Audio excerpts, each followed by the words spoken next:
Okay, we are live. Good evening, everybody. I hope that you can hear me because we have been experiencing a little bit of a lag behind the scenes. So please bear with us tonight if there is some lag. Rebecca and I are going to try and manage that the best we can and pause if necessary. So if we're pausing, it's because we're trying to manage lag through StreamYard. So I'm delighted to be here tonight and have a guest with me. So for those of you, we've got a love heart already. I can't see who it is. Please say hi in the comments. Let us know you're there. Tell us who it is. And let us know if you are watching live, where you're watching from. There we go. We've got a few people dropping on now, which is great. This is awesome. You won't see them on all the platforms. We'll see the numbers going up, but you can't see the comments on all the platforms, Rebecca. So we will just talk as if we are talking to thousands. So for those of you that don't know me, hi, Marina. And I can't imagine why you wouldn't know me if you're watching this live, but it's Mandy Nicholson, and I am the Creative Genius Consultant. I'm an artist, I'm an author, and I work with amazing creative women to help them launch, grow, and scale their businesses. Hello, Kirsty. Kirsty's just said hello in the comments there. So hi, Kirsty. Hi, Annette. It's lovely to have you. And I am really honored tonight to have an amazing guest with me, Dr. Rebecca. I'm just going to call you Dr. Rebecca. We don't have to use the full name. We'll be informal tonight. Hi, Jane. And we are going to be talking about inspiring Ivy. And I'm not going to say any more than that at this point, because my theme for the week this week is how to manifest everything that you want and need in your life. So you've got two ladies on here tonight that have done just that in very different ways. And I think, we were discussing it before coming on there that, it's an attitude to life. It's a mindset. There's a lot of work that we have done together today already on creating vision. And manifesting what you need is about knowing what you want, knowing what you want to achieve, and going for it. And there's nobody more qualified than the two of us here tonight, I don't think. So without further ado, because you're not here to hear from me, you can hear from me every Tuesday. So when I've got a guest, I like to give them the floor. So I'm going to say, hi, Rebecca, and tell us about you and what your business is. Well, thank you for me. It's a great joy to be with you. So thank you for all that you do. That's the first thing I must say. And thank God the text worked so far, so we shall keep our fingers crossed. And thank you for everybody who's joined us and supported us. Well, I'm Rebecca, and I'm the Life Joy Coach and author. And I work one-to-one with inspiring women to transform their invisible loads into superpowers, to create joyous self-worth for them so that their light can shine ever brighter. And when I talk about invisible loads, I am sadly something of an expert in them, and things that the world doesn't see but that you're holding up, like dyslexia, like ADHD, like anxiety, like depression, like chronic illness, like care responsibilities, bereavement. These are big loads in life, but also you need some help and support whilst you're holding up the world. So I hope I can offer some loving purpose to those people who need that. Fabulous. I just love that. I really do. What an introduction that is. So tell the audience how you use your creativity in your business. Well, I think creativity is such a gift, but it's available to us all. And I think to start with the premise that it's a privilege and a joy and something to appreciate is our tiny treasures of life. And often we confuse creativity with productivity, or we can often think that creativity is only for great expert artists like you and all our friends on the course. I think we're creative at our most basic level when we're full of joy and appreciation and being most ourselves. And I never thought I was particularly creative, but I try and instill that into all that I do. And really, it started, I was very sick for a very long time. I had glandular fever at 17 and then severe ME for the next 20 years. And that wasn't just a bit of a bad month or two, that was decades of severe chronic illness where I had between 12 and 40 weeks a year in bed, housebound or hospital. That's a lot of illness. And then even when I wasn't in those bad situations, I was still very unwell. So there was an issue of being very unwell or super unwell. But I was always striving to be as well as I could be as grateful as I could be. But my creativity during those very formative years had to be with my thoughts. And I always think about there's a triangle in my Life Joy coaching of our prayers, our thoughts, our words, and our deeds. And the light shines most brightly, especially when they're all aligned. So when you have a lot of time enforced upon you, how you think is enormously important. It is your superpower.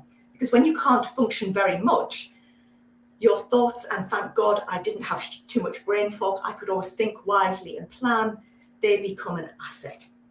So one of the things I do now, which gives me the greatest joy, is to teach my clients to think clearly, logically, calmly. And when you think well, you live wonderfully because you're acting from a place of logic, but also of emotional connection.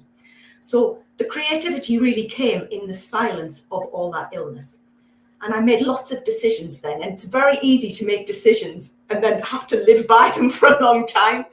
But I thought, if I'm blessed to improve at all, I have to use this to some loving purpose that will help other people. Mm-hmm. So one of the creative things I kept thinking I would do was, how could I put this together that would be useful in some way?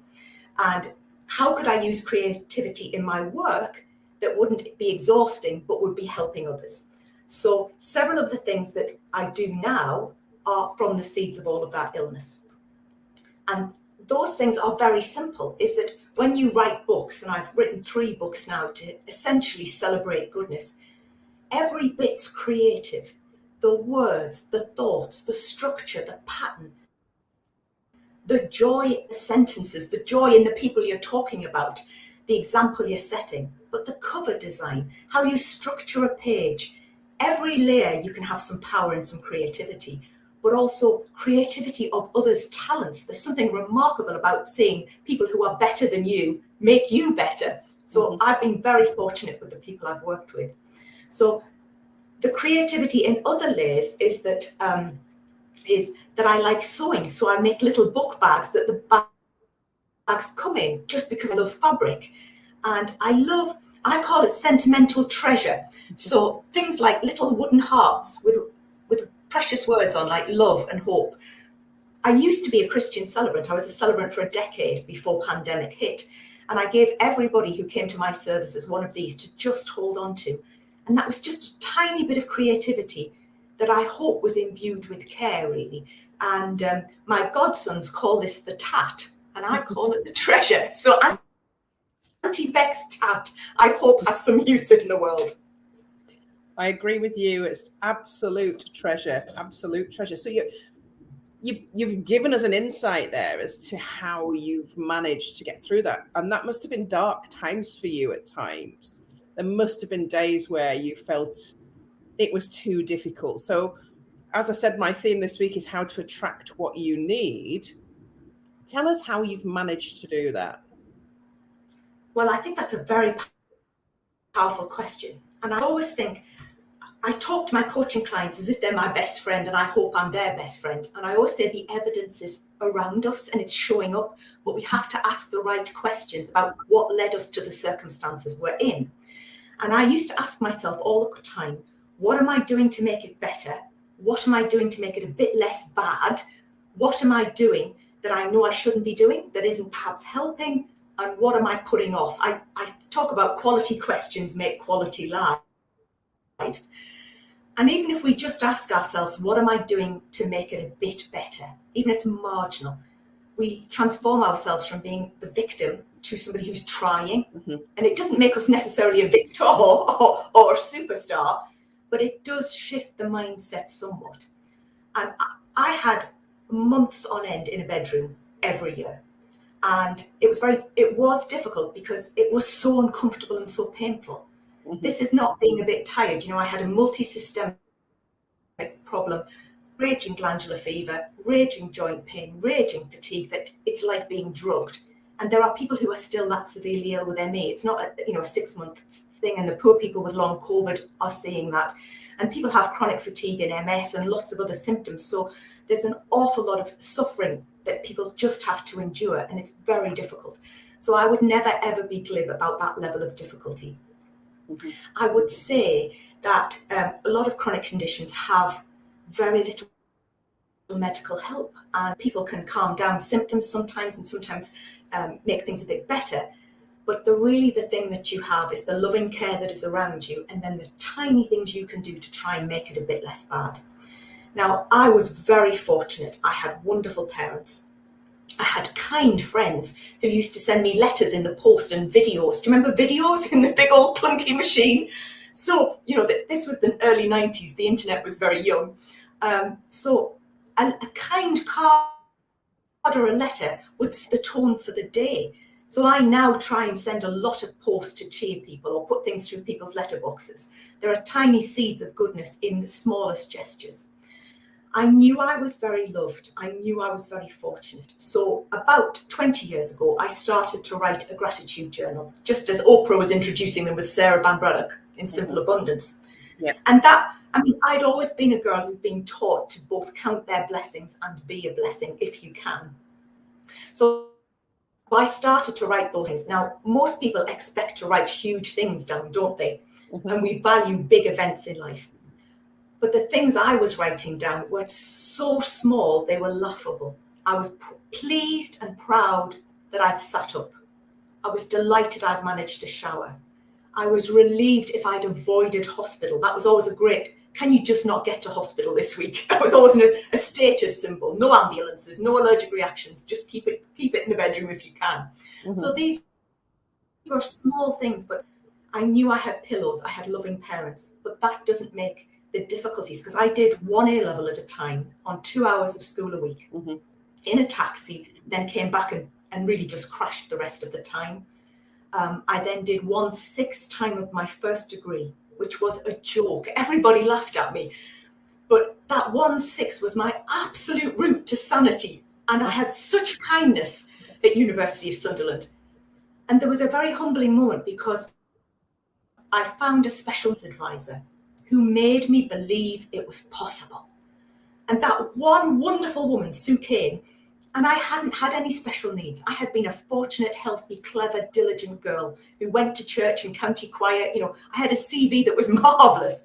I had done everything right, and it had gone horribly wrong. Mm-hmm. But that wonderful woman said, "Let's just see what we can do, Rebecca." And I just about picked her up by the lapels and hugged her with such glee that what we could do that was worth a 6th time. And then with a little bit better management and a little bit more treatment, I managed to get to 1/3 time of a degree, mm-hmm. which is still very small, isn't it? I mean, it's hardly progress, but it's a huge jump. Mm-hmm. And when I got to 2/3 time, and I was down to about 19, 20 weeks a year in the bed, then I suddenly thought, oh my goodness, I might be getting somewhere. Mm-hmm. But I was still the joke. You'll be 42 by the time you finish. And I remember thinking, yes, but I'll have finished. And I've got something. And then a couple of miracles happened that the goodness of other people kept me sane, was that the university started to notice. And by the end of that first degree, I actually came top, because all my life joy tools and strategies that I teach now were being applied then on very minimal effort and energy, but having bounteous results. Mm-hmm. And the university asked me to give motivating talks to their new students. Fabulous. It was like I was home. And it was like electricity flying up my feet, and I was using all that difficulty to teach them to cope with difficulty. Mm-hmm. And the great blessing happened was there was a small business advisor, a small startup business advisor in the front row of one of those talks. And he put his hand up and he said, "Sweetheart, you need to do that for a living." And it was another one of those magical life-saving moments. And I thought, okay, I was like a 3-year-old, okay. So that really got me starting to think. And then the university used me and offered me a master's degree and a doctorate. And by the end of that, I could write reasonably well, but I could help people through difficulty. And then it was each of those tiny seeds of people who saved my sanity, who helped. And I've had 2 or 3 remarkable doctors who helped me. But all the time I was looking to do what I could do well, not have any sugar. I was really careful about my energy management, really careful about not getting infections. It was a level of self-discipline that was astronomical. But if it got me another 3% of improvement, it was worth all the effort. And I knew I wasn't going to get a magic pill and you'll be all better next week. And as soon as you accept that and think, well, what can I do to get my 3%?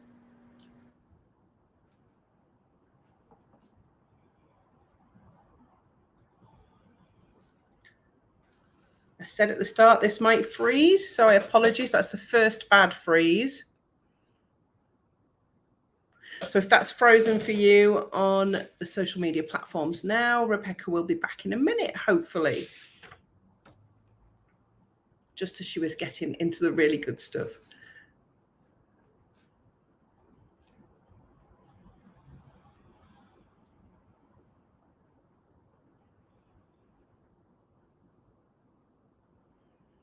Looks like we might have lost that connection. Oh, we're back. I think we're back. We're back. Let me remove that one. And yes, you're back. Are we back? Yeah, I did say at the start. Thank God. Happen. Yeah, but this might happen just as we were getting interested there. One you were saying. Oh, sorry, thank you for your patience. Thank you. Yes, we need 3% better internet. That's all we need, just 3%. Yeah, 3% is good. Yes. So I was very fortunate. I had wonderful people with me, but I also did my absolute all to try and get well. And there's very little I tried to get well. So I've done lots of crackers things to try and get well, but I try to always look very scientifically and logically. And somebody once said to me, you've always got something on the boil. Mm-hmm. And I always did, and I still do. And I still want to be back where I can walk enough and then stop when I choose not to stop when I feel unwell. So the lesson for me was to always value health and unity more than anything. Yeah. And I think we're talking about attracting what you want and need. It's that question. I've always done this with my children when I was in retail. What can you do? Don't tell me what you can't do. What can you do? And it is not big things that ever make success for anybody. I've said this a million times over on a million lives. It's the combination of all the small things that we do habitually that create progress and success. Small steps done habitually, consistency, all those things that you've just talked about. And I think, that's totally inspiring that you have done that to bring yourself to a place where you can function so well. Yeah. Oh, and well, the blessing of being able to function when you haven't been able to, or when you have, and you have such unreliable health, it is such a gift to feel comfortable and well. And I used to think if I could just be well, I could solve things for people, I could fix it. And I had often very poorly parents. So the thing I most wanted to be was reliably strong and helpful. But in the business of attracting what you need, I think the premise of always try and look to learn, so that you're looking for the right teachers. And it's essentially, I was looking and found you as I would say, a teacher is the greatest gift in life, but a guru and a wise, honorable, joyous one is a gift for life. Teachers are for life, not just for school, I always think. Yeah, totally. But to look to learn, look to do your own, and then be a giver as well. I think the cyclical point of it. Yeah. And also the business of how to live, to know your principles, to know your own mind and try and live by them. Mm-hmm. That took me decades to work out and much suffering. Mm-hmm. And just as I started to improve, my dad was chronically sick a lot of that time, and my lovely mum got early onset dementia at 56. Mm-hmm. And that was horrific in a way that is very difficult to describe. So when you've had that much illness hit you, you strive for normality with such a passion, because there is a great wealth in just being together and being okay. Yeah, there is. I agree with that. So at this point, I want to ask you, about Ivy. So who is Ivy and why did you decide to write a book about her? Ivy is the best friend I think we all need. I'm so fortunate to say that she was my paternal grandmother and my bestest pal in all the world. She was 5 foot of frailty, fierce spirit, the quietest, shyest woman you would ever meet, and she had the most mighty soul ever. She shone, and she deserved a book. And I've written 2 books, Life Joy Year and Life Joy Manual for Resilient Living, about celebrating goodness, courage, joy, and hope. But Ivy was the epitome of life joy. So when I was 7, I found her photograph albums. And I didn't know this, but she had run a mission hospital in China in the 1930s. What a woman. There she is.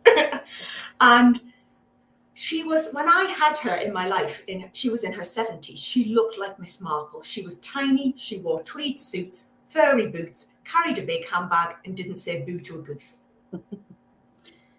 And yet, and I think it's that powerful phrase, all of this happened to her in her life, and yet look what she did. Mm-hmm. So she had started life, and she had a life of great roller coaster. She started life in a very affluent family. Her father was self-employed and had several businesses, which I thought was a sign, being self-employed. I really felt this is a mission that I'm on the right track. And then he became very ill and dependent on alcohol. And she had a lifelong terror of excesses, and and I've never been drunk because I've been so ill, but she put the fear of God into me about drink. And she had gone from a very affluent childhood to one where she was hungry and didn't have shoes, and she shared her shoes with her sisters and a coat. But she had a remarkable mother, wonderful sisters, and her teacher, Mrs. Fraser. And again, it's the teacher who helped her along. And that's the start she started with, where her spirit was very crushed, but her character was not. It made her all that she could be. So she ends up going to train to be a nurse in Weymouth. Then she becomes a lifelong problem solver, where she earns and she sends money back to her mother to pay for things, to solve, to feed the siblings. And she then, quite frankly, she was such an intellect that she was always going to fly, but she was so modest and humble. So she trains to be a general surgical nurse and then goes to the Gaubles tenements to be a midwife. Wow. I always think that she's north. And she talked about the poverty and the generosity that she met there with great alacrity. She thought she'd understood what it was to suffer and struggle. I think there was another layer. And I always tell my clients, there'll always be 100 people who would swap with you right now, however difficult it is. So Ivy instilled that in me. So she's in the tenements, she's a midwife. Then she goes to London, to Moorfields, to specialise in eyes. Then she goes to Accrington to be sister tutor and train the nurses. And she goes to China. I mean, as if by magic. And she gets there through a difficult route, but she ends up in a mission hospital in Manchuria, which is overtaken by the Japanese forces. She learns the language in a year at the University of Peking. And she is the one who has to go and plead for her staff when the Japanese snatch them. So little frail Ivy, who doesn't speak to anybody, she doesn't look you in the eye, her head is down, she is quiet and shy. Who's the one when the trouble hits, goes and sorts it out? Ive. So that level of backbone, we all need it. We need to see that somebody can do it. She came home from China ill and broken. And she's going to be a secretary then, because she'll have a nice 9 to 5 job then. But her mother dies and she has a dependent sister. So she buys a secretarial course for herself, but doesn't take it and gives it to her sister Dorothy. I mean, that level of integrity is remarkable. And the roller coaster doesn't stop. She's 39, she's back home, she's a spinster, it's the 1930s. She ends up back with her original matron, tail between her legs, worn out, back to being a nurse in a children's ward. And then she goes to Foy Hospital, she runs Foy Hospital, meets my grandpa, but he goes to war. He is then bombed terribly and terribly damaged. She then has 6 miscarriages. the drama doesn't Never stop. stops. She has my lovely dad when she's 43. Mm-hmm. It never stops. And to be at peace with the roller coaster is a difficult thing. But her absolute valor and courage. And then she has a husband who has 3 heart attacks, a stroke, and she starts Amnesty International to campaign for political prisoners in the Southwest. So she is a powerhouse of goodness. And her Chinese name was Young Spring. And I love that about her. She was Young Spring. But she was my best friend, with her white hair and curls as well. And that's why she needed a book. She sounds absolutely inspiring and amazing, and I cannot wait to receive the book and read all about her. And you just launched it on Sunday, didn't you? I did, yes. It's taken me forever to write. I can write a self-help book in 2 months. It flows out of me. But I couldn't work out the structure for Ivy because I had to do her justice. And it took me 2 years to research. And I'd done an MA and I'd done a doctorate. I was quite used to writing big pieces. So I just had files of notes and a huge plan that covered the desk, like your wallpapers, and worked my way through it. And I was at the time still taking funeral services, so I would get up, write for an hour on Ivy, go and take a service, look after my lovely, brave families, come back and write. And when the pandemic hit, I knew I could go full force and get that book finished. And it's written in letters, so it's her voice that I've remembered, and she's writing back to her family about these adventures. So there's her child, her youth, her young spring chapter in Manchuria, her marriage and her wartime experiences, and then her octogenarian years with me, having all kinds of escapades, because in the northeast of England, she could not understand a word anybody said. she was bemused. And she used to shout at me in a beautiful way. When she was frightened, she'd revert back to her Chinese language. So she would say, "Shao Shimba, my darling, dearest one." So it would be mixed, and that would mean go in peace and be safe. But then she'd shout, "No, Beck, no," or she'd shout, "Dearest, no, I'm so concerned." And then I'd be full of Geordie tornado babble, and she couldn't understand words like Mara or Hinny and canny and champion, and I would translate her, and she'd say, "This is it's so interesting, my dearest one, this culture." I love that. I love it. She managed to nail the Chinese culture, but couldn't nail the Geordie culture. Love it, love it, love it, love it.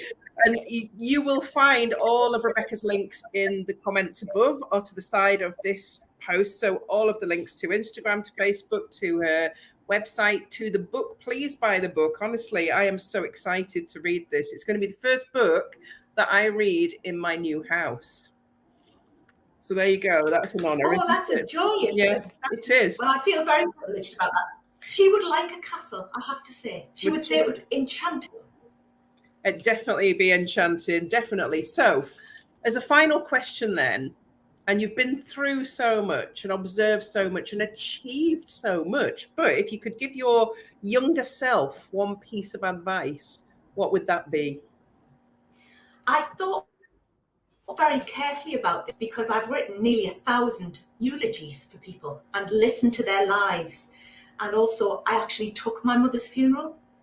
And once you've done that, you see a depth of humanity that defies all boundaries and defies all differences. Because when I used to look at my congregations, I would see courage and love and valor. But the thing I would see most that inspired me so much was unity.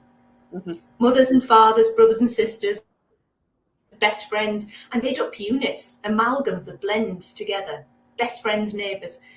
And to see that all of the things that I have in my life now have been determined essentially by illness, about what couldn't be done.